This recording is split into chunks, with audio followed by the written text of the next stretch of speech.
Prayer. Dear God, today as this session opens, we pray that your presence will be before us and everyone who serves in the decision-making process of our city. We pray for direction which will lead our city to be strong and unified. May we continue the legacy of our founders. May we be granted this day the wisdom to make decisions which will be for the good of our city. We also pray for your special blessing on all those who are working to transform our city and make it a better place to live and work. Amen. Please join me in honoring America. I pledge allegiance to the flag of the United States of America and to the republic for which it stands, one nation, under God, indivisible, with liberty and justice for all. Roll call. Here. Councilor Mendonça. Here. Councilor Murcia. Here. Mayor Milanazzo. Here. Councilor Murphy. Here. Councilor Broderick. Here. Councilor Caulfield. Here. Councilor Dakota. Here. Councilor Elliott. Here. 9 present. Thank you. Ladies and gentlemen, before we get to the agenda this evening, where we're going to begin with the recognizing National Library Week, what I would like to do is recognize 2 special guests we have in the audience this evening.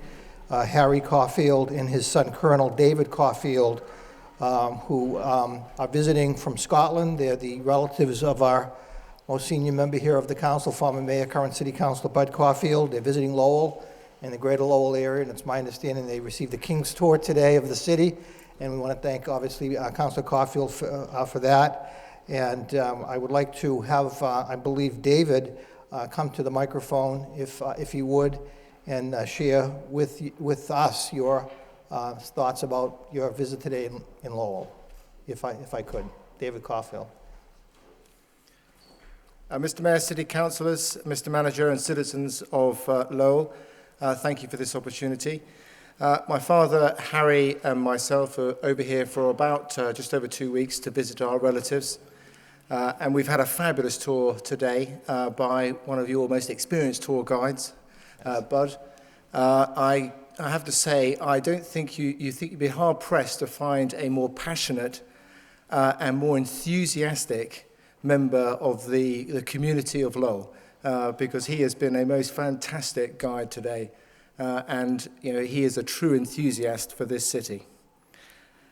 We visited some special places. We came here to City Hall. We went to St. Anne's Church, where we had an excellent tour by Paul, the curator there, and saw some of the wonderful stained glass windows.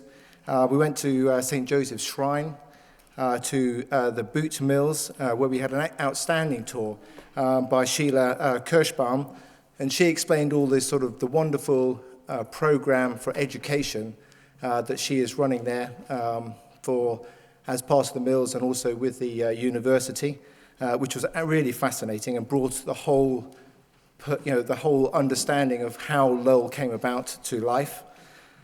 We went to the Owl Diner with the delightful Martha. We went to the Pollard Memorial Library with its lovely architecture and the wonderful mural from the Civil War, which I personally, as a military man, found fascinating. We popped into the Worthing Tavern to see some of the historic fans there, and out to the falls on the Merrimack and the canal system. And finally, we had a really, truly wonderful tour of the Whistler House Museum, which is an absolute gem by Michael Lally. Truly, a real passionate expert who just brought the whole story to life. But above all, just walking round the town with Bud, it was clearly obvious the friendliness and the enthusiasm with which people greeted us and which greeted him. And it was just wonderful to be part of the community during this time here, and thank you very much. Thank you. It's much appreciated. Thank you, Colonel, very much. We certainly, on behalf of my colleagues, want to welcome you here and hope that you have a very, very pleasurable stay. And let me also note that the Colonel's dad, Harry, spent 37 years in the British Army, and for that, sir, you should be congratulated. So, again, on behalf of my colleagues, thank you for visiting our city.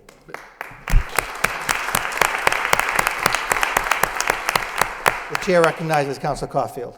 Mr. Mayor and members of the council, Mr. Manager, thank you so much for allowing David to speak at the podium. and his father, Harry, who was here from England. They'll be here for 17 days. And David is a colonel in the British Army. He just returned from Afghanistan. He'll be returning to Afghanistan. He is in charge of a huge regiment in there. And I showed my colleagues pictures of David with the Queen, and we're proud of him, and he serves his country well. And the United States' strongest ally is Great Britain, and God bless them. Thank you. Thank you. You should be very proud. Thank you. Thank you. The next item on the agenda, and thank you, my colleagues, for allowing that. The next item on the agenda is the recognition of National Library Week. Are we ready to, or would you like us to delay that for a short period of time? Okay, we'll delay that, if it's okay with my colleagues, while we're getting set up. Next item would be to accept the minutes of the April 6th meeting for accepting motion by Councilman Danza, seconded by Councilman Murphy, to accept the minutes as presented. All those in favor, please signify by saying aye. Opposed to vote. Under communications from the city manager, anybody have any comments, responses to motions? Councilor Caulfield? Thank you very much, Mr. Mayor. We did receive a communication about the lights at Clementi Park and what the cost might be, $90,000 to $130,000. And I did meet with the Asian community yesterday. Went down to the park, and they enjoyed that park immensely. And they were playing volleyball like they always do. And I asked a few of the leaders, I said, how many people actually participate in the park from April to the end of October, whatever it might be? And they indicated 120 people either participate or they're involved in some form with the volleyball games and so forth. 7 days a week, Mr. Mayor. So that's 120 people times 7. And I asked them what would be more important to them, lights or a bathroom facility? Because there's no bathroom there, Mr. Mayor, Mr. Manager. And with the bathroom facility, they could have water, running water, and probably storage for their equipment. But I'm only bringing that forward. And I think if you set your priorities, if it was me, I certainly request a bathroom. So that's why I'm bringing that forward. Chair recognizes the city manager. Councilor, thank you. The numbers that you received there, we wanted to get a report back as quickly as possible, and because we do want to see if we are going to move forward with the lights, we're going to try to do it as soon as possible, so to take advantage of the playing season. As I've communicated to Councilor Murphy, brought the motion forward, and he and I have discussed this. We have a number of issues out there with regard to the some drainage, and we have to rebuild some of that light system, and that's hence the pricing. But we are also looking at utilizing resources that are out there that to do some type of storage facility and bathroom facility as well. So we're looking at a number of different options there with a comprehensive plan that will make the facility improve the overall appearance of the facility, the usability of the facility. Certainly we want all the amenities in place that we can afford. I think the idea of putting the lights in that Councilor Murphy brought forward is really to expand the time in which the facility can be used. So that's one of the issues that we're really trying to make a priority, so that we can get as many people out there as possible. They can use it at all time, a variety of different times. But we'll be, I know that the Division of Planning and Development is doing some, along with the Commissioner of Parks, is doing some design work out there, and but certainly the restroom facilities and storage facilities are included in our overall plan. We're just trying to determine the proper phasing. But the lights, I think, are very important in terms of, again, getting that overall usability up. Just one other question, Mr. Mayor. Mr. Manager, you indicated that community development block grant funding will not be used for those lights. The community development block grant money that we've set aside now is really to improve the overall appearance, or overall condition of the fields. We didn't include in that the cost of the lights, so we're looking at Lights. other means of paying for those lights. My question, with the economy the way it is and where we're going to be cut, where are we going to find the money? Again, we're looking for that right now. Okay, and I suggest, I did this 2 weeks ago, pick up the phone and call National Grid, say, what can you do to assist us, help us? And all I can say is yes or no. Right, and that's, again, one of the avenues that's being pursued, and I think it's, it's important to remember, and recognizing certainly the financial constraints in which we're operating under, but also recognizing that we have invested money in lights at a number of other locations around the city over the last couple of years. And we're trying to have some sense of parity as well with the different neighborhoods. But we did that during good times, good fiscal times. Councilor Broderick, then Councilor Dakota. Thank you, Mr. Mayor. I supported the motion. I think it's a good motion. I appreciate the information. It is, on its face, somewhat expensive or costly, but I think what you're telling us, Mr. Manager, through the mayor, you're going to come back with a report for us in terms of what the full scope of the plan is over there, and That's correct. we'll have a clear understanding of what the true cost will be if we can get National Grid to help out or participate in any other organizations, because you're right, we have put them in at Gallery, most recently, up in, I think, Centerville, Pawtuckaville. We put them on most of the other parks in the city that have asked, and I think if there's a way to do it, again, within our financial constraints here, but with the use, as Council Caulfield just mentioned, I can't think of a better park to do it to if we can possibly work it out. And I think at this point, I look forward to your full report in terms of what your recommendations are, and we can go from there. But I think it's a good motion, and hopefully we can do something here. Thank you. Thank you, Councilor. Councilor Dakota. Thank you very much. Just to continue this conversation, we all know the parks are very invaluable to our neighborhood. I would like to see if we can leverage some public and private partnerships here. I have spoken with both the leaders of the Friends of Shed Park. They said they would be willing to sit down with this community and help them adopt that park and find ways to generate some income for their projects that we can then match or support in some way. So I do want to keep this conversation going, but also encourage them to find ways to adopt that park as well. Thank you. Councilor Mendonça. Yeah, in the packet from the manager is a response to my motion about city-owned properties. Even though the motion is asked for the surplus properties, the list still has a considerable number. I know it'd be a lot of work to filter it out still. So it is an extensive list of properties. A lot of them become wetlands or small lots that are hard to market, so I understand why they could be in city hands, even though they might be taken for tax title. So I'll probably review the list and then going forward have specific motions for parts of the list that maybe we can refer to certain subcommittees to see what we can do with some of these parcels. Thank you. Mr. Manager. Just if I could respond to the councilor's comments that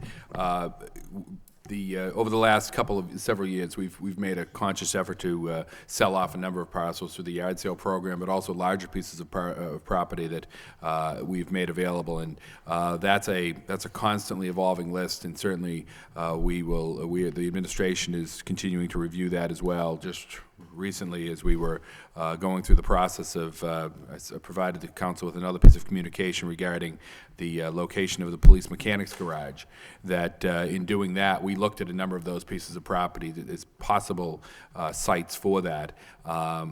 In the process, it identified some other options for us that we may have with selling some of those properties, so we'll be coming back to the council with that as well. Of course, the issue that we have is now's a time that we certainly need revenues. Keeping in mind these are only one-time revenues, so we shouldn't be using these to balance operational needs. But it certainly is money that could be utilized for capital needs or putting towards reserves, something of the like. it's also, but it's also, as much as we need it now, it's also not the best time to be selling property. So it's sort of that balance that we're striking as well. But I look forward to working with the council on plans for those pieces of surplus property. Yeah, I mean, some of it, it stood out to me, there's still a significant number of parcels related to the acre plan.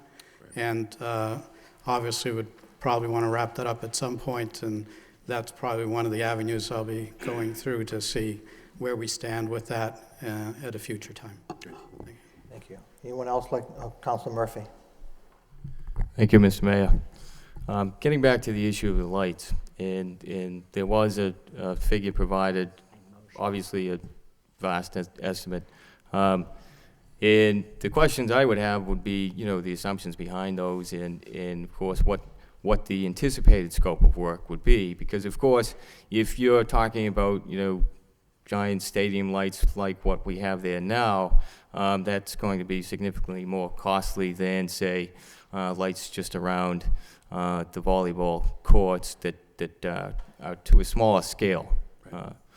So you know, in that report, I would like to see several different scenarios worked out so that we get a more accurate view of the costs.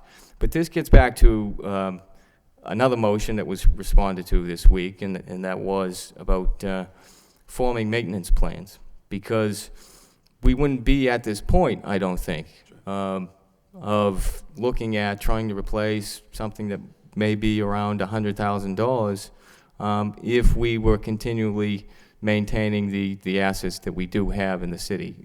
Councilman Donza had a motion about the different properties, specifically referencing the Butler School, the old Butler School.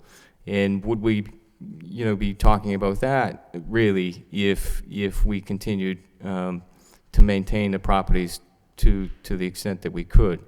I appreciate the statement of policy from the DPW in the Parks Department, but in practice, it has to be followed through on. Obviously, that works into you know, budget constraints, but that was the purpose of the original motion, to make sure that we factor into our decisions, you know, the full life of a project, so that we don't come to this point where we're faced with, in difficult economic times, we're faced with making a decision which really results in a sunk cost for the city. If we were to do nothing with the lights, nothing with the Butler School, it's a sunk cost that was at some point a significant capital cost. So, you know, looking at all the different projects that we have in the city, getting back to the maintenance plans, looking all the projects that we have in the city and making sure that the money is available in the future for that maintenance. And if it means that we have to scale back a project to the extent so that we can have that money budgeted for in the future, I think that's what we need to do. Thank you. Mr. Manager? Councilor Broderick. Councilor, I couldn't agree more. I think that that's the type of planning that the city really needs to focus upon, and hasn't necessarily done that in the past. I think if we look at up until a couple of years ago, the absence of a capital plan, where you do go in and you do make replacement of equipment, do replacement on your facilities. Also, as you've pointed out, looking at the ongoing maintenance costs that come with any facility that we build.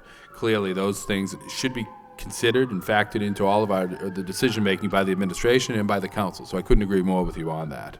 And again, I wanted to get a report back as quickly as possible. We try to turn these reports around quickly. I didn't want to. I'm almost regretting now that we gave that report, because it clearly more work needs to be done. But we want to keep the council informed as to what we're looking at right now and what options we're exploring as we move forward. Councilor Broderick? Thank you. I was actually going to bring up another correspondence in here with the update on the police maintenance garage. Mm-hmm. You provided an update for us, and if you could maybe just give a quick recap for some of the folks at home. We are under contract to move out of there, and what's the plan, and how are we going to pay for that? Right, that is we do have when we sold the property next to the arena, one of the concerns we had, and Councilor Mercier raised the question at the time, what's going to happen to the police maintenance garage? And of course, we weren't going to go off and move the police maintenance garage until we were sure we had a deal with the university. And that, of course, even up to the end was sort of touch and go at various points. Once they made that decision, even before once we got the final approvals, and even before that, we had begun preparing a request for proposals to relocate or lease space elsewhere in the city, private space. The cost of leasing that space, though, for a period of 3 years is nearly equivalent, based upon the bids we received, is nearly equivalent to the cost of constructing a facility. And so from our perspective, that didn't seem to make the most sense. We do have $800,000 that were received for that parcel of land. We can utilize that money to pay for the necessary construction. It shouldn't cost that much. Obviously, we're going to be putting out to bid on that. And in the end, we'll have a facility at the water property. That's the plan right now, is to put this facility out at the water property on the boulevard, and we will be able to utilize it for the police for the foreseeable future, and then if other arrangements are made to move the police to a different location as we look at the options for a new police station at some point in the future, it can be utilized for other water functions as well as public works functions. Okay, thank you. Councilor Rita Mercier? I'm amazed, Mr. Mayor, because I didn't even raise my hand, but I must have that look of like I'm going to question something. That's what makes me kind of chuckle here. But I did receive a call through you, Mr. Mayor, to the city manager yesterday, as a matter of fact. I did call the chief, and I told him about that. And I don't know what has to be done. I know things have to go out to bid, but it's a last-minute effort to where a gentleman, not from this city, but owns some property here, and he just wanted you and the chief to take a look at it. I'm not saying maybe it's not even worth it, but it's just that I wanted to interject that because we did follow through on that phone call. Thank you. Thank you. Councilor Caulfield? Thank you, Mr. Mayor. I know they put the bump sign on the VFW highway with the bridge, but no one has put the reduced speed sign, and I don't want to see anyone get a ticket on the VFW highway. Is that a?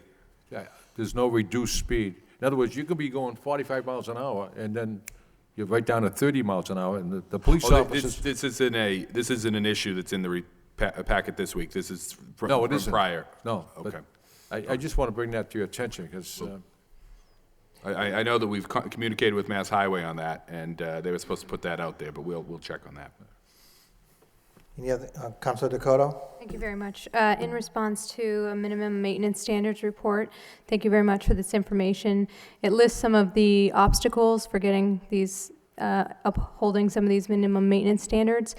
What I'd like to know, through you to the city manager, please, is will there be a documented procedure with this inspectional services reorganization to handle these types of obstacles so that the complaints or the issues don't just get buried, so they stay on the surface? That's one of the goals. We have several goals related to this reorganization. Certainly the integrity of the office is one issue, and the efficiency of the office, but also the ability to be accountable to the issues that are brought before it, and that we overcome any obstacles in terms of enforcement. And that has been an issue that I think if you look back at Ms. Cashman's report from that I provided you last week, the week before, that these are issues that continue to be identified by her, and obviously we're familiar with these as well, and that's why it's really become a priority to make those changes. Okay, thank you. Thank you. Any other comments regarding communication from the city manager? Hearing none, motion by Councilor Martin, second by Councilor Elliott to accept the communications placed on file. All those in favor signify by saying aye. It's a vote. Thank you. Going back to the agenda, beginning with the recognition, this is actually National Library Week, and I do have a proclamation. I know that we have our city librarian here this evening. In fact, I believe she left some information on each of my colleagues' desks. But if I could ask Victoria Woodley to come to the podium. I have a proclamation, whereas libraries every day play a vital role in supporting the quality of life in their communities and our nation's schools. Academic, public, and special libraries make a difference in the lives of millions of Americans today more than ever. And whereas librarians are trained professionals helping people of all ages and backgrounds find and interpret the information they need to live, learn, and work in a challenging economy, libraries serve as a crucial technology hub for people in need of free web access, computer training, and assistance finding job resources. And whereas the City of Lowell librarians, library workers, and supporters across America celebrate National Library Week, now therefore I, James L. Milanazzo, Mayor of the City of Lowell, do hereby proclaim April 11th through the 17th, 2010 as National Library Week in the City of Lowell, and urge all citizens to visit the library and join in the celebration. Given this 13th day of April 2010, James L. Milanazzo, Mayor, City of Lowell. Congratulations.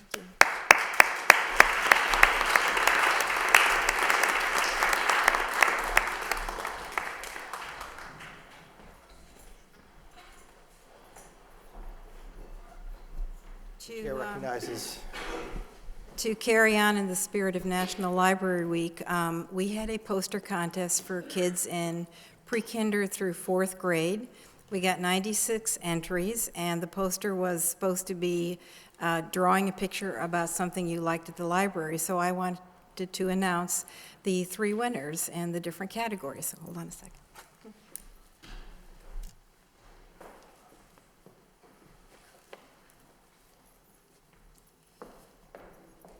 I believe 2 of them are here tonight.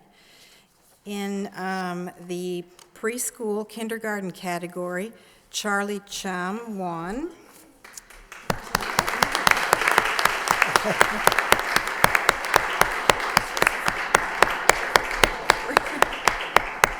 We must have dinosaurs at the library, right? Ooh, so there's your award. There's your award. You want to take that? And you get a prize. Thank you very much, Joe. Thank you, Charlie.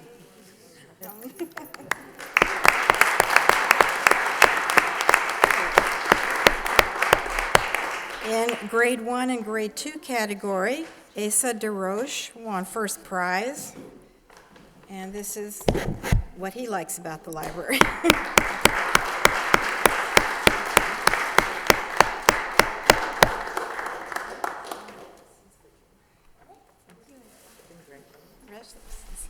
And in grade 3 and grade 4 category, Catherine Huang won, and this is her poster.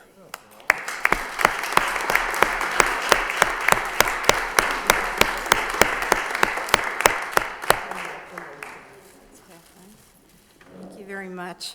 Oh, wonderful. One of the trustees of the board of our library, Pat Vondel, and I are going to do a joint presentation that you're going to see on the screen if we can get the clicker to work correctly. So Pat's going to begin and I'm going to finish it up. Thank you. Do you know how to do it now? No. You don't? You do? Okay. No? Oh, God. Okay. All right. It's...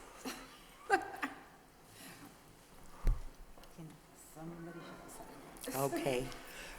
First of all, we wish to thank the mayor, the city council of Lowell, and the city manager for letting us jointly prepare and give this very short 10-minute presentation, which I hope you'll think is both interesting and informative.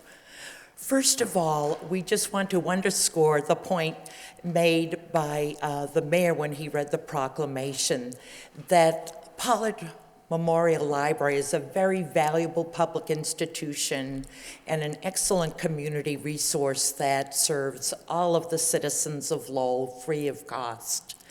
It serves with its services and resources.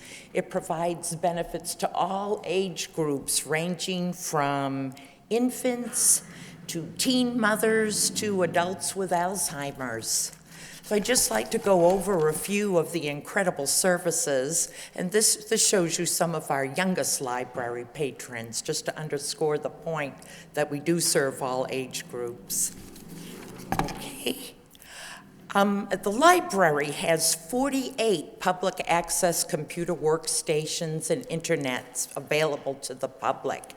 And for those who have been afraid of approaching the computer, the library also offers free introductory training in computer use. There is an adult literacy program which helps people who participate in it to gain workforce readiness, and some of the graduates of this program have gone on successfully to actually gain U.S. citizenship. So we're very proud of this program. There are young parent and child reading programs for teen mothers that may be still in high school and other young adults. And this helps a fun program to teach appreciation of books and reading. And I just want to underscore that there are actually numerous programs for young children, and they're especially valuable. There have been numerous studies that have shown that early exposure to books, looking at books, the words, the pictures, being read to from infancy strongly correlates with reading readiness by first grade.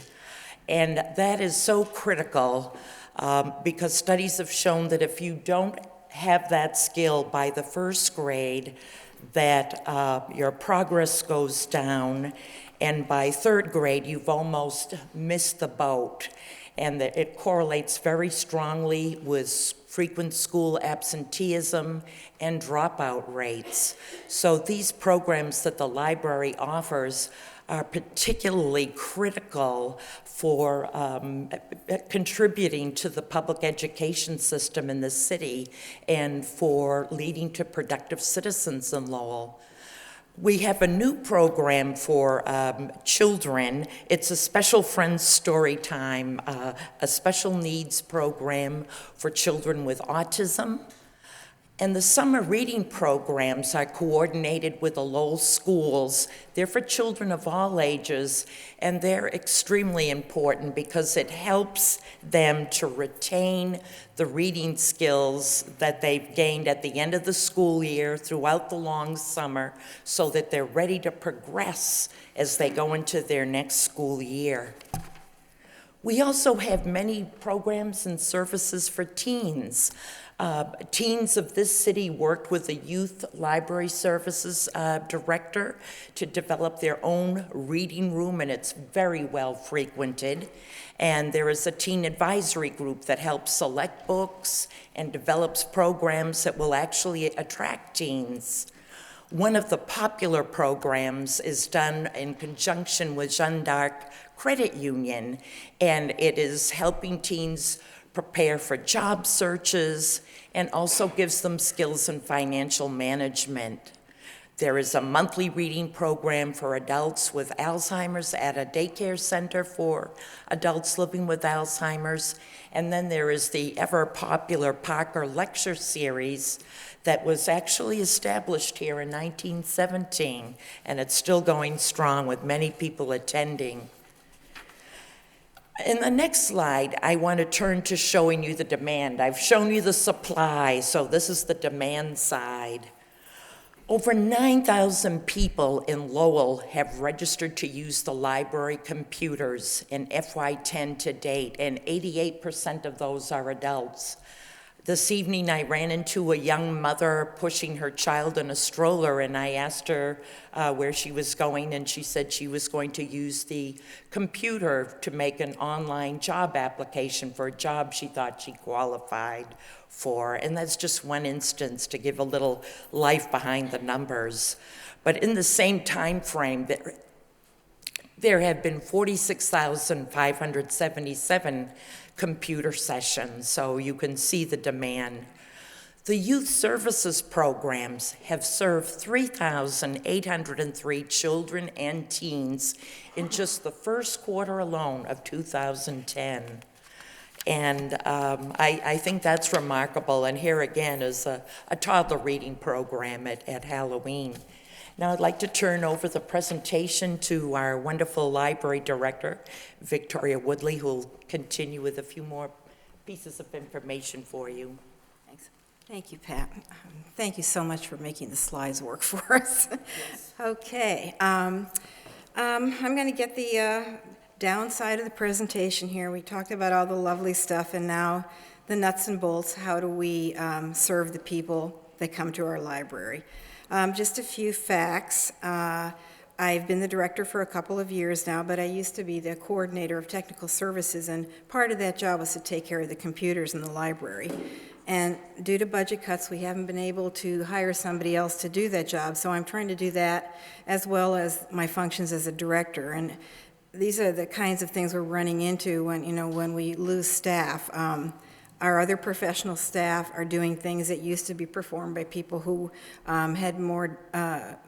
did more administrative things and didn't actually have library degrees. We have to order the supplies, take care of the bills, do the payroll, which cuts into time that I might use for more library functions, or even perhaps hiring staff if I can. One of the things we are concerned with, I think it's a given that we're going to be cutting our budget again in the next fiscal year, is that we may end up having to lose staff. And if we do that, we may end up having to cut library hours. This plays into our ability to get state aid. The way the Mass Board of Library Commissioners make sure that the city government doesn't unfairly cut libraries in their budgets is to require certain things of the library in order to qualify for state aid. One of them is that you are open a certain amount of hours depending on your population. And I'm thinking if our new census is going to show that our population is growing, I don't know how much it's going to show that, but maybe we're going to end up having to try to be open longer hours, which I'm not sure how we're going to be able to do that at this point. One of the things that the state aid money pays for right now are supplies, our programming, some of our staff, some of our materials, and the building maintenance. So if we don't have that money, it's going to be more difficult to run the library. Okay.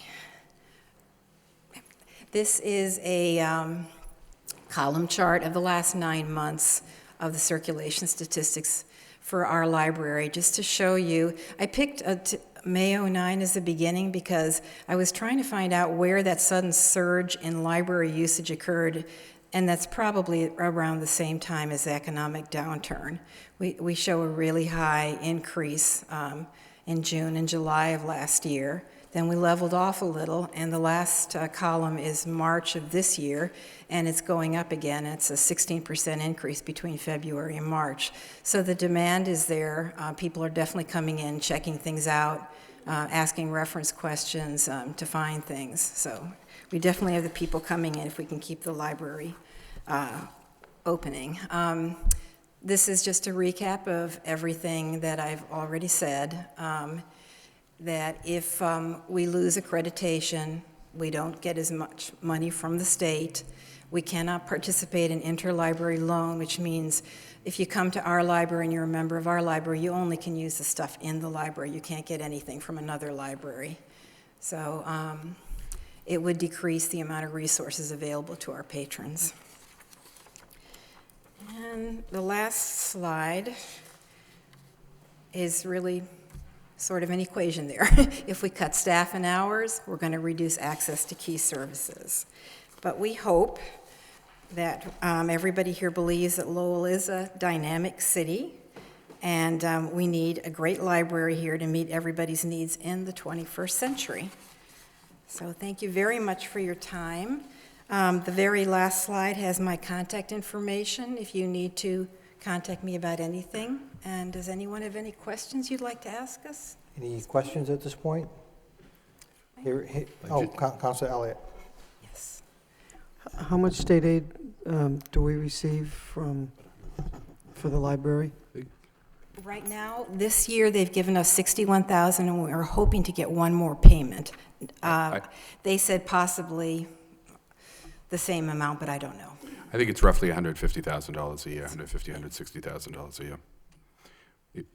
If I could, I think it's important to stress for the people at home, and certainly for the council, and because the council voted the budget last year and the year before, and under very, very, very difficult circumstances, recognizing the reductions in state aid, overall state aid we received, I think it's important to note that where many of our communities around us have, or communities across the state have cut their library budgets, or and have lost accreditation, or have had to go in for waivers, and you know, I think it's important to note that the library in Lowell has retained its accreditation. Yes, and we the have. vote of the city council, the budget submitted by the administration has been supportive of doing that.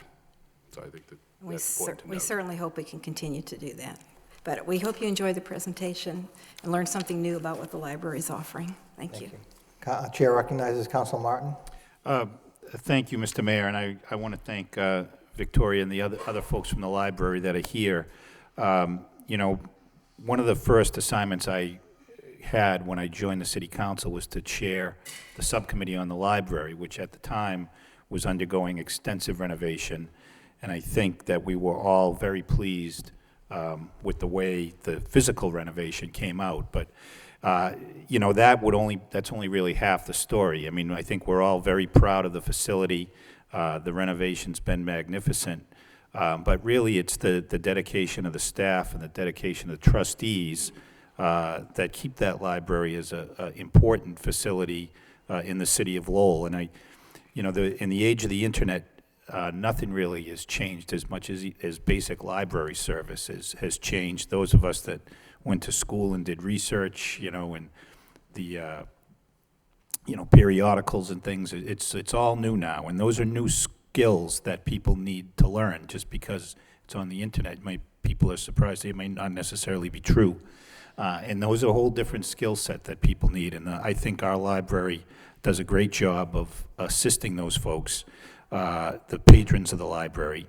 I do go through there periodically just to kind of see who uses it. And it's really a cross-section of the city. People of all ages use the library, and it's really a magnificent resource. And I think the council certainly is aware of that. The council's kept its commitment to the library. I think we know how important this state aid is, and we know we have to do our part in order to keep it. So I'm hopeful that we'll be able to do that this year. Obviously, we haven't seen any specifics with numbers or budget figures and things, but I think the folks that are here tonight should know that we know how important a service this is to the city, and I want to thank them for their efforts. I went just a few weeks ago to an event that the Friends of the Library held at Ricardo's to raise funds, and it was very well attended. Well over 100 people in attendance, you know, paying to raise funds for the library. And I know the Friends have an event coming up on April 29th with Michael Hawley, an author of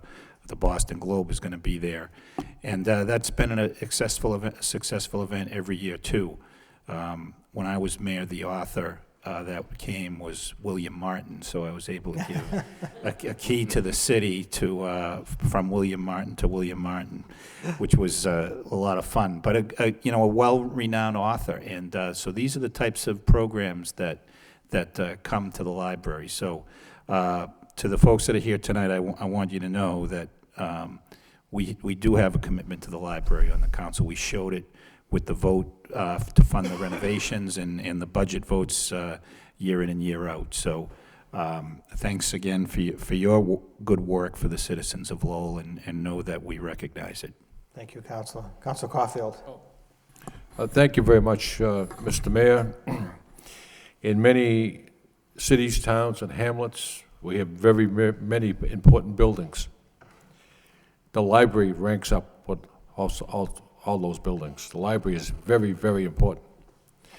And when we toured the library today with my cousin Harry and David, the comments from two men from England said, this is a very busy place. And that's what a library is supposed to be. And Councilor Broderick and I were commenting, there was a spike in the use of the library in July and August. That tells us students of the school system are going to the library, sitting at a computer and learning. Mr. Manager, do we get any credit for maintenance of effort from the school department for the budget we have for the library? And the students certainly get to use the library, and it's going to help them in the schoolwork, but we don't get any maintenance of effort from that, No, we do not, no.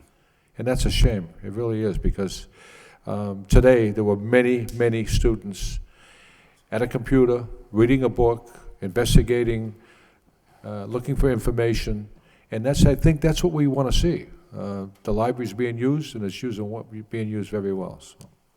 Thank you, Councilor Caulfield. I'd just like to say that I had the very good fortune to spend 10 years as a trustee at the Pollard Memorial Library, and I certainly can tell you firsthand the good work that the library does and the good service that they provide to our residents. And I know that we also have some trustees and friends from the library here this evening, so I want to thank them for being here. And on behalf of the City Council, I want to just say it's a pleasure for us to be able to recognize the Pollard Library during National Library Week. So again, thank you very much for your presentation and your presence. Thank you. Moving on with the agenda, we have the appointment by the city manager to the Youth Advisory Council.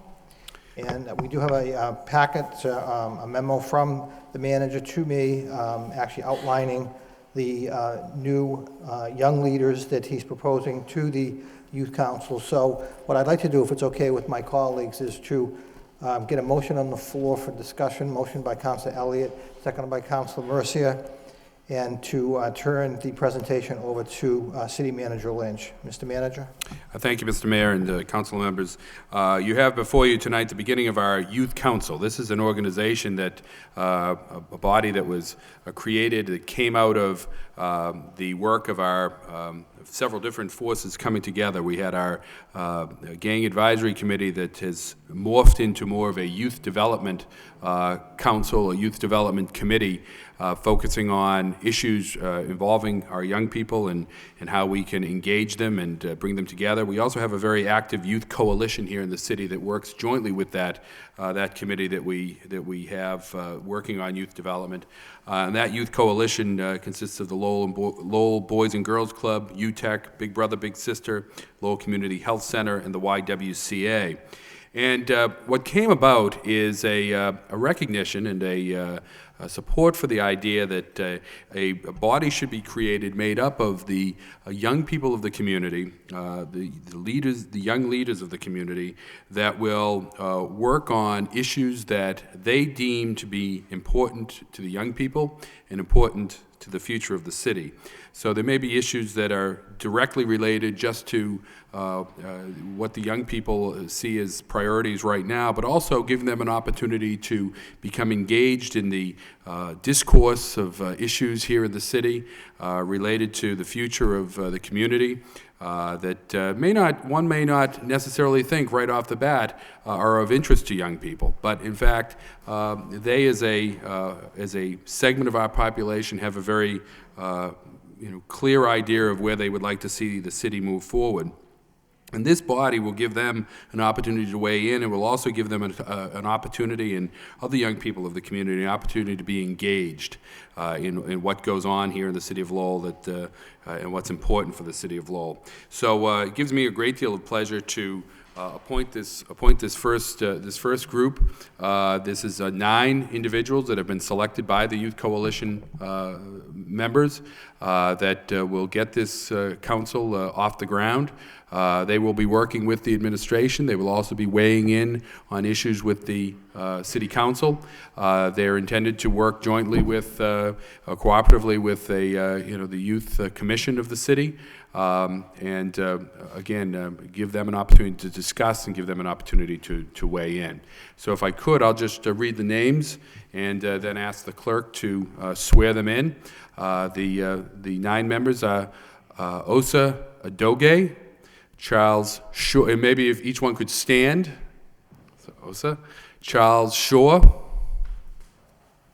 Nara Georges, Savanari Coy, Mary Catherine May, Stanley Oniejo, sorry if I, Katrina Pellegrino, Johnny Trung, and Francis Ndichu.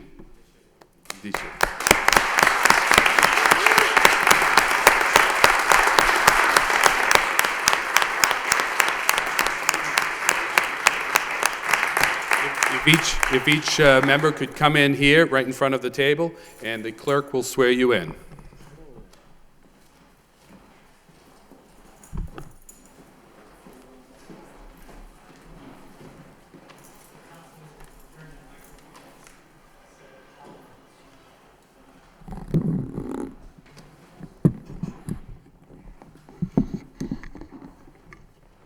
And if you could raise your right hand and repeat after me.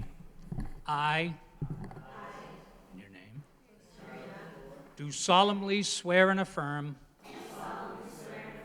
that I will faithfully and impartially discharge and perform all the duties incumbent upon me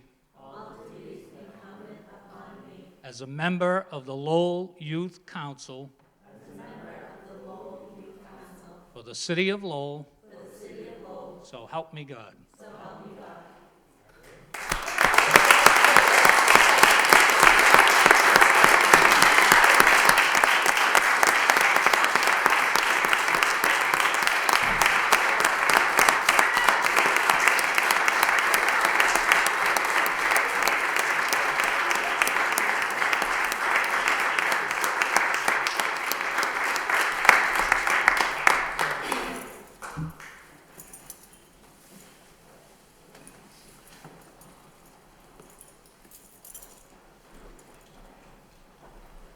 Okay. Begin your work. Thank you. Well, we're now going to make it official. A motion by Counsel Caulfield, second by Counsel Broderick, to accept the communication and place on file. All those in favor signify by saying aye. Opposed is the vote. Thank you again very much. The Chair would also like to recognize Craig Croteau from UTEC, who's here. Thank you very much for being here to support the new Youth Advisory Council. Thank you. Next item on the agenda is a communication from the city manager. Pursuant to the authority vested in me as city manager under Section 3 of Chapter 40D1, I am appointing Robert Gilman of 30 Sanders Avenue, Lowell, as the member experienced in finance to a new 5-year term expiring April 1st, 2015, or such time thereafter until a successor is appointed and qualified.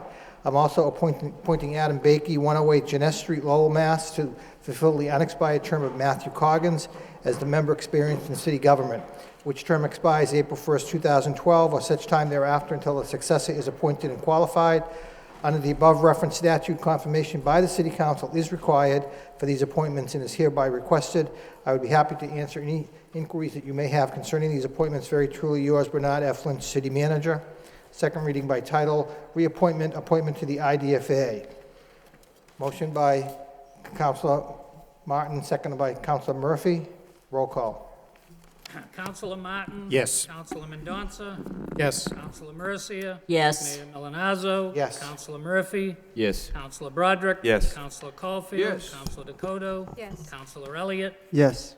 9 yeas. Thank you. We have one out-of-state travel from the police department. Move for approval. Motion by Councilor Caulfield, seconded by Councilor Dakota, to approve the out-of-state travel request.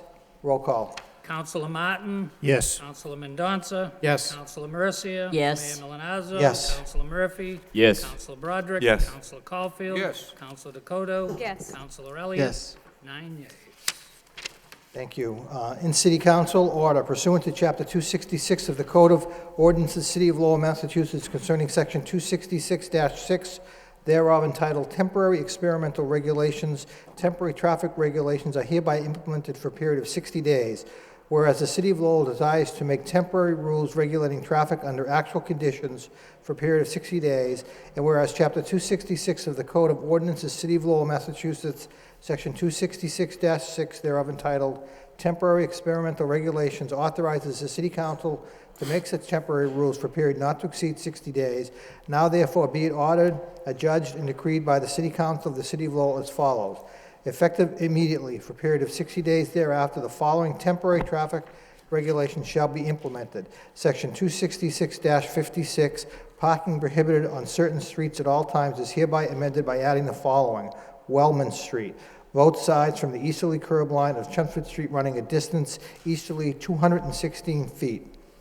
Second reading by title. In City Council order pursuant to Chapter 266 of the Code of Ordinances, City of Lowell, Massachusetts, concerning Section 266-6 thereof entitled Temporary Experimental Regulations, Temporary Traffic Regulations are hereby implemented for a period of 60 days. What's the wish of the council? Council Mercier. Thank you, Mr. Mayor. I have a question about Wellman Street, and Adam Bakey is here. Mr. Bakey, is that where the trucks enter to unload their goods from Wellman Street? Is there any language in that?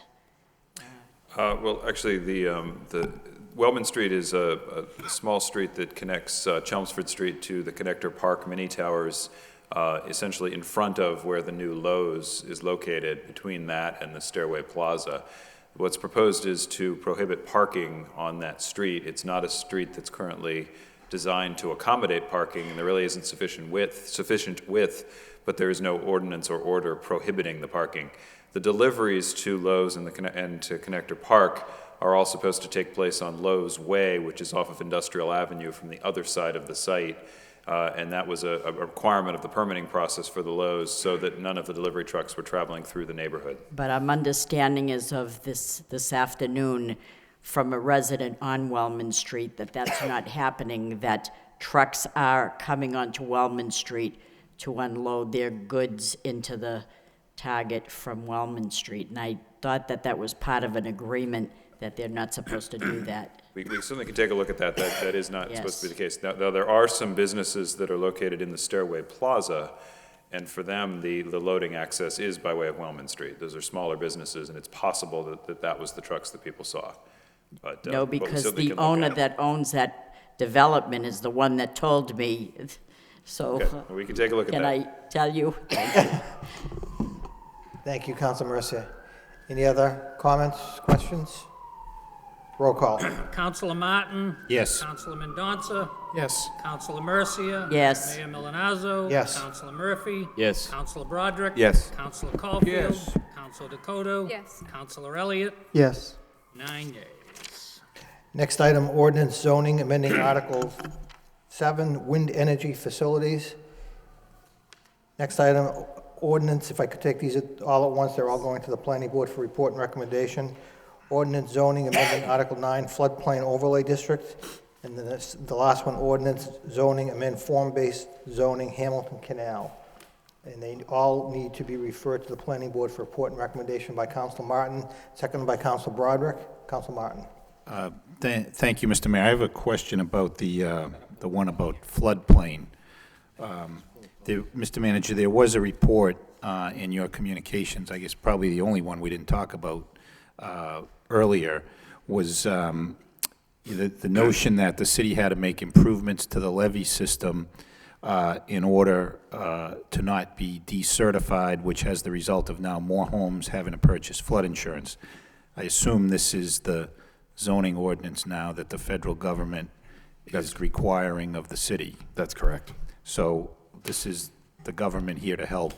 I think, much in the same way, we asked the state to fix the highway, and they advised to put up a bump sign, which I let go uncommented on because I know we do well by the state generally. But to me, this is, and I've spoken a lot on this, and just yet another outrage and a series of outrages from the federal government. We request help, and yet we get this order and requiring more people to buy flood insurance, people who didn't flood in the flood of '06 or '07.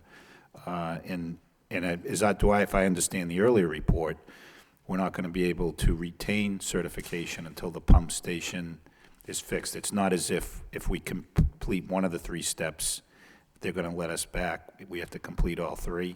That's correct. And that's we've been, and if I may, Mr. Mayor, Councilor, we were going through numerous discussions with them regarding this matter and trying to get them to give us some flexibility on that.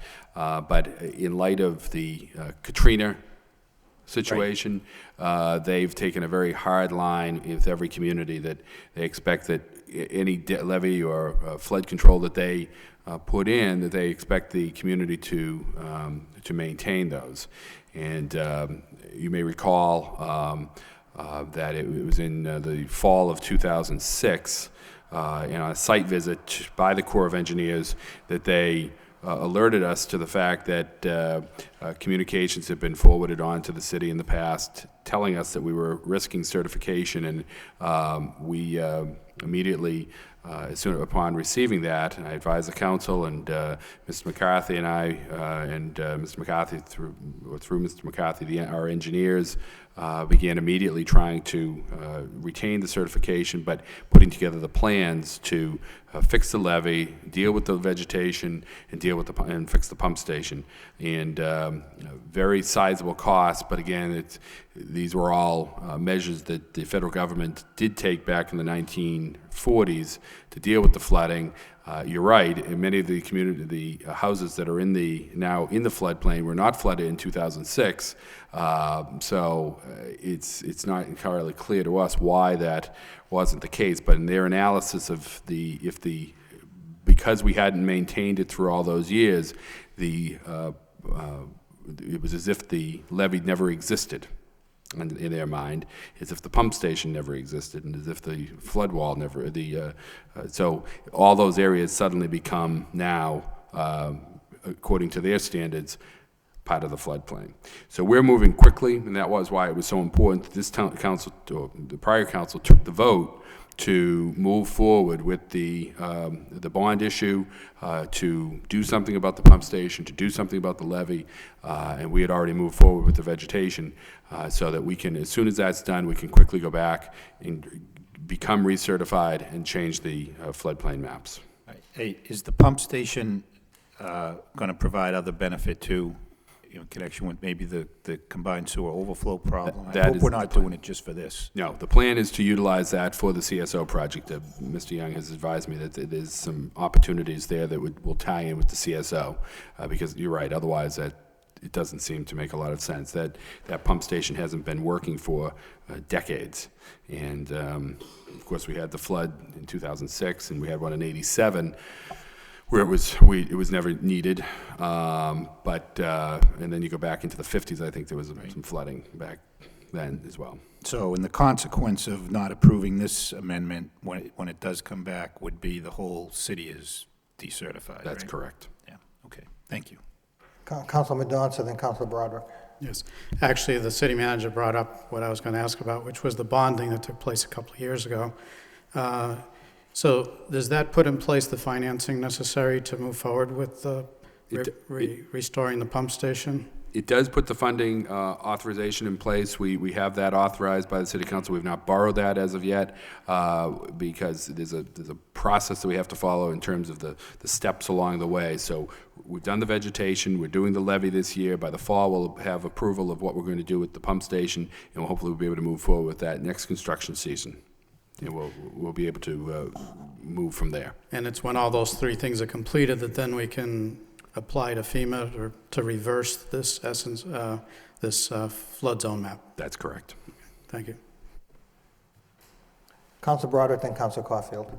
Thank you, Mr. Mayor. It was just brought to my attention from Mr. Backey that we need to put this on, I guess, for a vote on the 25th. Public hearing. I'm sorry, public Correct. hearing for May Yes, 25th. that was going to be a Okay, correction. not wait for it to Yeah. come back. Okay, Correct, that's right. all, so we That's can okay. Thank stay you. on track. Thank you. Thank you. Councilor Caulfield. Thank you, Mr. Mayor. I want to echo Councilor Bill Martin's feelings on this issue. I remember the debate we had on the bonding for the waste treatment plant, and the pump, the levee, and so forth. And I believe, Mr. Manager, we did indicate that we're going to do storm separations in Centerville. And if we do that, that could alleviate, hopefully, the use of that pump. And maybe we wouldn't have to invest millions of dollars rebuilding that pump. Is that so? No, I think instead it's as Councilor Martin indicated that the thought was that we would be able to use the pump. At least that's my recollection, and maybe Mr. McCarthy can to weigh in here if it's different. But my understanding is that we'd be able to use that pump station to help us with the CSO problem in that area. But McCarthy, Mr. McCarthy. That's correct, Mr. Manager. That extra capacity would help with the interceptor line coming down. We also have to take a look at the new stormwater regulations that are going to be in effect with the EPA, probably announced by the end of this year, which will have some sort of impact. So we need to take a look at how can we maximize the $6 million that the council has authorized to this point and maximize it for all seasons, not just having it in a levee, very expensive pump in the middle of a levee, but maximize it for emergency uses or for day-to-day operations or special circumstances. I don't think that pump has worked in 30 years. Right.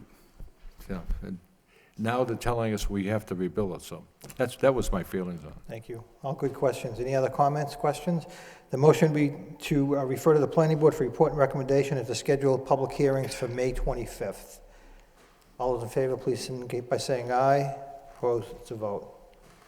Subcommittee reports. Chair recognizes Councilor Dakota. Thank you very much. Before I give the report on the marketing subcommittee, I was just wondering if I could refer the youth council to the youth services subcommittee for a meeting.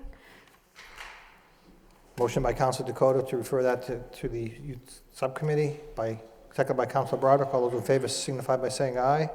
Opposed, to vote. Thank you very much. Okay, so we had a marketing, arts and culture subcommittee meeting at 5 o'clock, and Mayor Milanazzo, Councilor Mendonça, Councilor Patrick were present, and as well as subcommittee members, Councilor Mercier, Councilor Broderick, and myself, Councilor Dakota. We saw a presentation by Single Source, which is the City of Lowell's marketing consulting firm, and it was highlighted several times that the current campaign is an image campaign to brand the future image of the City of Lowell. The cost of the campaign is $160,000 per year, and along with the presentation, which came in a very nice binder, we got some information from Manager Lynch regarding some of the public relations efforts that we have. So I'll summarize some of those things, but I just want to mention that Councilor Mercier very gently suggested that they change the format of the book so it's easier to use, and asked that we not forget, as we were discussing social media, not forget that some of the younger at heart population in the city are not necessarily ready for that. So let's use traditional methods as well as technology for marketing the city. Again, the book was very professional and full of data, way too much to cover, but we are going to have a follow-up meeting. Councilor Broderick highlighted the need for social media development in the city and talked about joint marketing opportunities and web banner sale opportunities to help cover the costs from the private sector.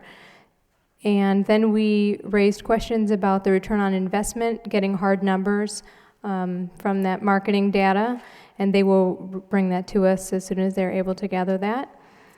And we recessed the meeting early so that the flood committee meeting could meet, and Rodney will speak about that, Councilor Elliott will speak about that in a moment. But some of the highlights, there seems to be a significant click-through, which is where people see a banner on a website and are interested in, so they follow it through to the website, higher than normal rates, according to the data.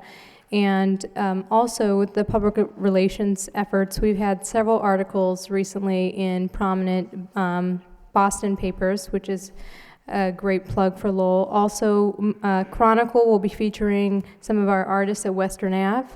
So these are just positive results. That actually is airing tomorrow. One of our local artists, and again, this is all part of the marketing efforts of the city, was on Martha Stewart in March, doing a demonstration on eggs, how to make polymer eggs. So all of these are results of good marketing efforts. We do have a lot more questions to ask, and the artists of Lowell would also like to be part of a subcommittee hearing, and this is all encompassed under this subcommittee, so we will schedule another meeting for that. Thank you. Any other comments? Good report. Accept the report. accept the report by Councilor Caulfield, second by Councilor Broderick, to accept the report as a report of progress. And the chair would just like to acknowledge that Councilor Dakota did a very good job chairing her first subcommittee meeting, so congratulations. It's good to get the first one out of the way. Chair recognizes Councilor Elliott. Excuse me, thank you, Mayor.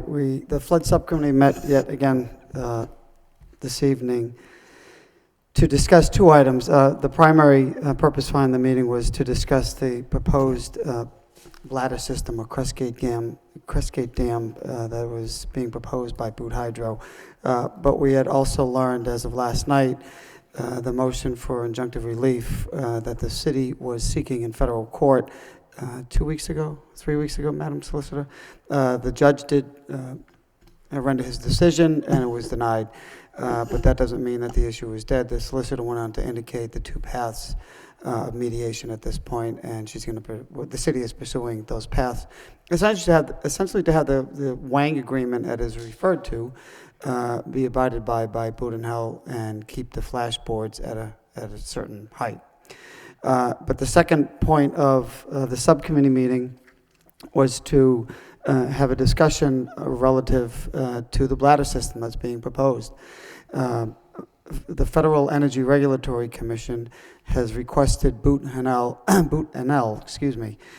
to submit an amendment to the license to install these Crestgate dams. One major party, two major parties, one of the neighborhood organization is opposed to it, as well as the National Park Service. So both members were, and neighbors were present at the meeting, and National Park Service has been in opposition to this for quite some time, and they've written letters to FERC expressing their opposition. So what the subcommittee did do is, first we accepted a report of progress on the report from the city solicitor on the motion for injunctive relief, and the second motion was to request the city solicitor to come back to the subcommittee with options on what the city, the options the city to either join the national park, or exactly how do we express our opinion during the comment period, what the comment period is. Mr. Arcella also provided the subcommittee with a report on the number of approvals that are required by the federal, by Boot and Hell, in addition to FERC approval, including the Mass Historic Commission. They have to do an environmental impact statement, which has to be reviewed and approved by Mass DEP. It does have to go to the local Conservation Commission, also needs the Lowell Historic Board approval. So there's a number, many approvals that have to be done, but the solicitor is going to come back with that information, give the subcommittee and the city council direct advice as to what the proper procedure or protocol, I think, it would be in order to take a position on the dam. So that's a report of progress. Appreciate Councilor Dakota. I think we had our times a little bit conflicted, and both were going to be long meetings, so we worked with each other to juggle those meetings. So appreciate it, Councilor Dakota, and that's a report of progress. Excuse me. Any other comments on the subcommittee report as reported by the chairman? Motion by Councilor Broderick, seconded by Councilor Mercier to accept the report as a report of progress. All those in favor signify by saying aye. Opposed to vote. Actually, there was a motion to have the, just for procedural purposes, to have the solicitor come back to the subcommittee with a report. So whether we need a formal vote of that or just include it as a report of progress. We probably need a formal vote. Motion by Councilor Martin, seconded by Councilor Dakota to accept the recommendation of the subcommittee. All those in favor, please signify by saying aye. Opposed to vote. Councilor Elliott. That concludes that report. I just wanted to make note that there is a joint subcommittee, the Finance and Environmental Subcommittee, to take up a motion by Councilor Murphy relative to the yard waste issue that was presented. So that is this Thursday at 5 o'clock in the City Council chamber. Thank you. Any other subcommittee reports? Councilor Mendonça. If there are no others, I spoke to you before, point of personal privilege, to report on the Chair census. would recognize Councilor Mendonça. If it's all right with everyone else. I was pointed to the fact of the progress we're making in the census count for 2010. And actually, if you look at it nationally, statewide, or in the city, we're behind where we were in the 2000 census. That does not bode well for getting an appropriate count for our city. And so, just to give you some idea, they're generally about 4 to 8 percentage points behind. Currently,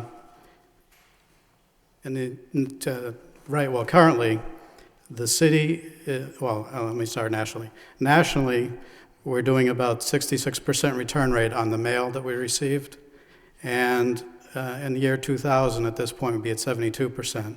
In Massachusetts, we were at we are at 67% now. We were at 74% in 2000. And in the city as a whole, we're doing right now about 57% as opposed to 67% in the year 2000. So we're quite a ways behind. And we don't have much time left because the deadline for getting the mail returned for the census count is this Friday. So this is part of a call to action for the people listening to this meeting, that if they know of anyone who might not have returned it, to maybe help them out and get it returned. I did, for instance, my own census tract, which is near the state forest. We're doing about 69% return at the moment, and in 2000 we were at 78% at this point. And generally, there's actually a map that anyone can go to. There's a website, 2010.census.gov, and then in the lower right, there's someplace you can see what the participation rate is. And it breaks Lowell down into the census tracts, and basically, it says we have an outer ring of neighborhoods which has high participation rates, generally around 70%, and then in the core of the city, we have participation rates that are below 40%. And we do have organizations that have been trying to target those locations to get better participation, but those are behind when compared to the year 2000. So again, we really need to get an accurate count. It's important that these get returned. If we look at the state numbers, they have a population estimate. And for as long as I can remember, Lowell has been the 4th largest city. But if you look at the 2010 population estimates at the Department of Revenue, we are behind Cambridge now. They're the 4th. We're like a couple of thousand in population behind them. We're actually the 5th now. And ironically enough, of all the communities in Massachusetts, Cambridge is like the only one on the list that somebody forwarded to me that is actually doing a little better than they did in the year 2000. In the year 2000, they did 62% at this point. Now they're up to 63%. So they're much closer to doing better than they did in 2000. Every other community is behind. So that's the report I wanted to make, and ask anyone who can influence anyone in the city to return their mailing, and it needs to be done by Friday. After that, they go door to door. Thank you. Chair recognizes Council Caulfield. Thank you, Mr. Mayor. Councilman Johnson brings up a very, very important issue. And it's not Big Brother looking over a citizen's shoulder. It's to get the actual count on how many people live in a community. And if we don't come up with the accurate count, A, we could lose a congressional seat. B, we're going to lose federal funding, community development block grant funding, et cetera, et cetera, et cetera. And it's just a simple matter of filling out that form and getting it mailed in. Now, is Von Ross still the Yes. working? Yes, he is. Now, Yes.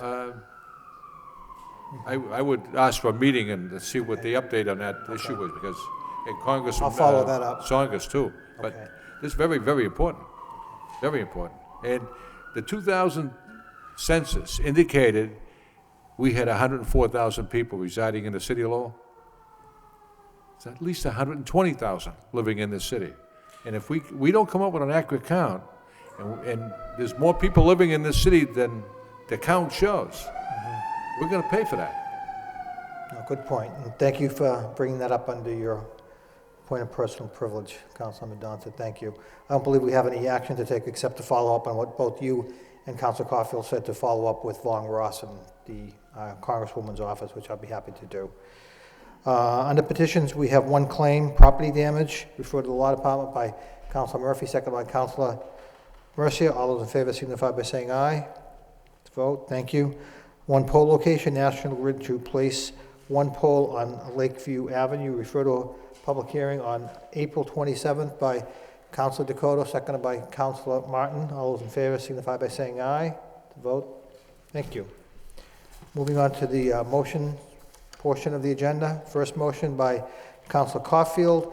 City Council requests the city manager have all the businesses who have sidewalk seating comply with the ADA requirements. Second by Councilor Mercia. Councilor Caulfield. Thank you very much, Mr. Mayor. I voted every single time for sidewalk seating. I think it creates a great ambiance in the city, and it's nice to see people sitting out on the sidewalk eating a lunch or a dinner. I serve on the Lowell Commission of Disabled People, and the commission is very proactive, and they wanted me to bring this motion forward to send a friendly reminder to those businesses that they must comply to the ADA requirements. On the commission, and Mr. Manager, I want to thank you for appointing these people. They're excellent. We have a gentleman in a wheelchair. We have a gentleman on crutches. We have two people who are deaf, and they want to do the right thing. So just to make sure that there's ample room for wheelchair, a person on crutches and so forth, but especially during the Folk Festival. Ron Lassman, who's the chairman of the commission, he's very into this whole thing, and he wants to make sure that anyone who is disabled, there's ample room for them to navigate. Thank you. That's the gist of the motion. Thank you. Any other comments? All those in favor of the motion, please signify by saying aye. I would suggest, if I could, to my colleague, Councilor Dakota, that you be recorded as present. All those in favor? Thank you. Next motion by Councilor Caulfield. City Council requests the city manager to have the traffic division install stop signs at Angle and Lincoln Streets in Washington and Lincoln Street. Second by Councilor Broderick. Councilor The Caulfield. motion speaks for itself, Mr. Mayor, and if we can have the traffic engineer to see if we can take care of that. Thank you. All those in favor of the motion signify by saying aye. Opposed, to vote. Next motion by Councilor Elliott requests that the City Council Parks and Recreation Subcommittee meet relative to the safety issues at Father Maguire Park. Second by Councilor Mercia.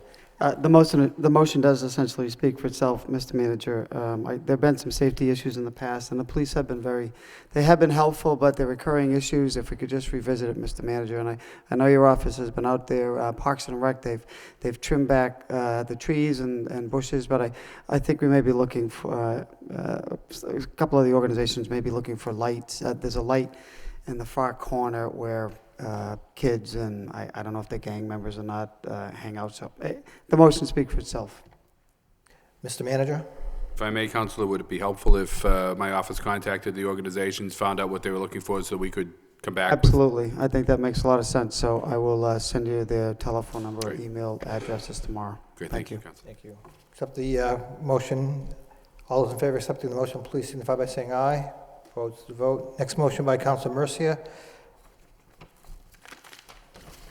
City Council requests the city manager to allow the Transitional Living Center to use the property located at Pearl Street and Middlesex Street for community gardens. Seconded by Councilor Caulfield. Councilor Mercia. Thank you, Mr. Mayor. Right off the bat, I'd like to amend that motion to delete the word community and substitute it with kitchen. It's not a community garden that I'm requesting, it's a kitchen garden. And the reason I say that, it would be in conjunction with the kitchen at the Transitional Living Center across the street. And I passed around to my colleagues pictures of what that lot at the corner of Middlesex and Pearl Street looks like, and it looks like litter-laden property, and we want to transform that with the help of the city, if they would let us and give permission to the Transitional Living Center to take that debris and that eyesore off the, off the route as you go by and transform it into a work of art. By that I mean flowers and food, and they can plant vegetables there. And along with the pictures that I passed around as well, is a picture of Robson Street, which is behind the shelter, the Transitional Living Center, and see how that back alley was transformed to beautiful plants and life instead of looking at litter and debris. And so it was the request of the people in the kitchen to allow us to use that land with the people that are residents there and the people that are clients there, to get them out across the street to work the soil and make it a better portion of the neighborhood. And all in all, to be feeding the kitchen, to supply that produce that they're going to generate from that, and make that land into a viable entity instead of a place where debris is just thrown. So that's the gist of the motion. Thank you. Councilor Murphy. Councilor Broderick? Thank you. I think it's a good motion. I think it would be obviously an tremendous improvement over what's there. The only concern is if there is a report, 21E, if there's any environmental issues over there, if it's going to be for consumption, it might be nice to have a 5-foot tomato, but I don't know if we can eat it. I think we ought to just take a look at see what's going on over there. But that's in any event, I think it'd be a tremendous improvement to make it look better anyway. As well as the fact, Mr. Mayor, that it's surrounded by a fence with no way to get in. So Janet Bazorian jumps over the fence to clean it periodically. So I wish we could find a way to let her get in without jumping a fence. Mr. Manager? Yes, if I may, Mr. Mayor, we will certainly, we can follow up on this and see what the issues are regarding this matter. One of the women who's involved with this project has contacted my office today, excuse me, in response to this motion. Yes. And she seems to indicate that it's a lot that is not owned by the city. Not all completely, I Okay. think, but do we have our hands in it to some degree? I know the city owns a portion. Okay, I haven't looked at that element of it, but she seems to indicate that it's owned by Jim Lachulis. But we'll Some take a of look it and is. see what the issues are. Look at the 21E issues as well as what other issues might be out there in terms of the use of this. There will be a soil test taken on, prior to, okay, thanks. Thank you. Any other comments on the motion? All those in favor of the motions, please signify by saying aye. Opposed to vote. Next motion by Councilor Murphy. City Council requests the city manager to report on the progress of the stormwater compliance plan. Seconded by Councilor Caulfield. Councilor Murphy. Thank you, Mr. Mayor. Back in 2007, the EPA mandated that the city complete a stormwater compliance plan, and the most visible aspect of that has been so far, of course, the CSO projects and that sort of thing. This is really asking for a report of progress on some of the other issues that were raised by that particular mandate, that we look at pesticide reduction programs and impermeable surface reduction programs to see what progress the city is making in other maintenance issues as well, with street sweeping and all kinds of things that contribute to the runoff pollution. So it's just a report of progress, and hopefully we can get that at some point pretty soon. Thanks. Further discussion? All those in favor of the motion, please signify by saying aye. To vote. Last motion of the evening by Councilor Broderick. City Council requests the city manager to report on the potential for consolidation of duplicative city and school administrative services. Seconded by Councilor Martin. Councilor Broderick. Thank you, Mr. Mayor. This motion is a result of our meeting, joint meeting last week we had, and hearing, I think we all knew it was coming, and we were aware of it, but hearing from some of the members of the school committee and the superintendent, the financial difficulties the schools are facing, and we know the difficulties we're facing as a city council, which includes the city side and the school side. Sometimes we look at it as, the cities and then the schools being divided, but we're responsible for the entire package. And in looking at it that way, it would seem to make sense that we take a look and ask the manager to come back with a report or some suggestions, and if there's any areas such as payroll, human resources, custodial, we maintain the outside of the schools but not the inside, procurement process, and there's probably, I'm sure there are several others that maybe could be looked at. They may not all make sense. IT, there may be portions of these services that we can somehow consolidate, lower, basically save some money, provide the service that's required, and we may not be able to write as big a check as they'd like, but if we can save some money, I assume it would benefit. And maybe, Mr. Manager, if you could elaborate on this in your report, how this would impact our minimum maintenance, what we have to spend, where this would come off, and how it would impact what the schools get. And I've never been on the school committee. I'm not all that aware of how it all works. I know we get charged back. We get money charged back that we spend, and we asked earlier about the library, but so it's a little bit more complicated than it probably appears to most people. So if we could get that as part of the report also, but I think if we can, any money we can save right now, it can hopefully keep teachers in the classrooms where they belong. Thank you. Thank you. Any other discussion on the motion? All those in favor of the motion, please signify by saying aye. Opposed to vote.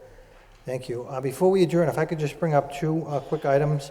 The first is tomorrow evening, we're having the candlelight vigil for the parents of murdered children, and it actually starts at 4 o'clock at the Lowell Auditorium, but there's actually a walk up Merrimack Street at 7:30, and we have Senator Panagiotakis, Chief LaValle, District Attorney Jerry Leone, as well as Sheriff DiPaolo, all speaking at the event tomorrow night. So if your calendars do permit, or those of you in the viewing audience, please come out. It's something that Arnie Muscovich and others have been working on each and every year, and we should be there to support that. And then let me also announce that tonight, former Mayor and City Councilor M. Brendan Fleming is receiving the Bishop McNamara Award from Lowell Catholic. And we just want to congratulate, on behalf of my colleagues, I'd like to congratulate former Mayor Brendan Fleming on receiving this prestigious award. So thank you for letting me do that. Councilor Elliott. Thank you, Mr. Mayor. I just want to mention one item, and I'm sure the managers of the police department is going to be out announcing this as it comes a little bit closer. But I was at the Sacred Heart and Riverside Neighborhood Group last night, and along with actually Councilor Caulfield. And the police department was there making a brief presentation. Actually, Jennifer Ball and Jennifer Lopez. And I'm sorry if I got her name wrong, but they did announce that the police department is going to be doing a survey of approximately 1,500 residents throughout the city upcoming in the May time frame. So I just thought it was a good idea to let residents know it is coming, but it's just to solicit input on how the police department can operate better. So I don't know if you want to elaborate any more on that, Mr. Manager. Just, sitting there, I thought it was a good idea. Maybe we should just mention it at the council meeting. I don't know if there'll be any formal announcement, but, and I know it's a little bit a ways out, but knowing that we're getting out to the neighborhood organizations, it might be a good idea to let people know at home as well. Manager Lunch? If I may, they were also at the Highland Circle Neighborhood Association last night and gave a similar presentation. And it is exactly as Councilor Elliott describes. It's a survey that they're engaged a national survey firm to just on a random basis select 1,500 people in the city to or thereabouts to ask them. It's about a 10-minute questionnaire asking about resident attitudes and opinions regarding the police department and areas in which we can improve, areas in which we're doing well, and then from that, there'll be conclusions reached that can be that it will be made public. It may be advisable to get a more complete report by the police superintendent, and we'll get that into the council, and then this council can either refer to a public safety subcommittee, or it's pretty, as Councilor has already described it very well. It's a pretty simple process, but really just seeking citizen input. That's really what we're trying to do across the board, and that certainly meets our goal with the police department. I thought what was interesting is the surveys are going to be done in English, Spanish, Portuguese, Khmer, and Swahili. I mean, is that the police department came up with? Those are the major languages in the city? Okay, That's I don't know correct. Swahili. I don't even know what Swahili is, but guess we'll be doing it. So, thank you. Thank you. Thank you for bringing that up. Anything else? Motion to adjourn by Council Mercia, second by Council Broderick. All those in favor, all signify by saying aye. Let's vote. Thank you.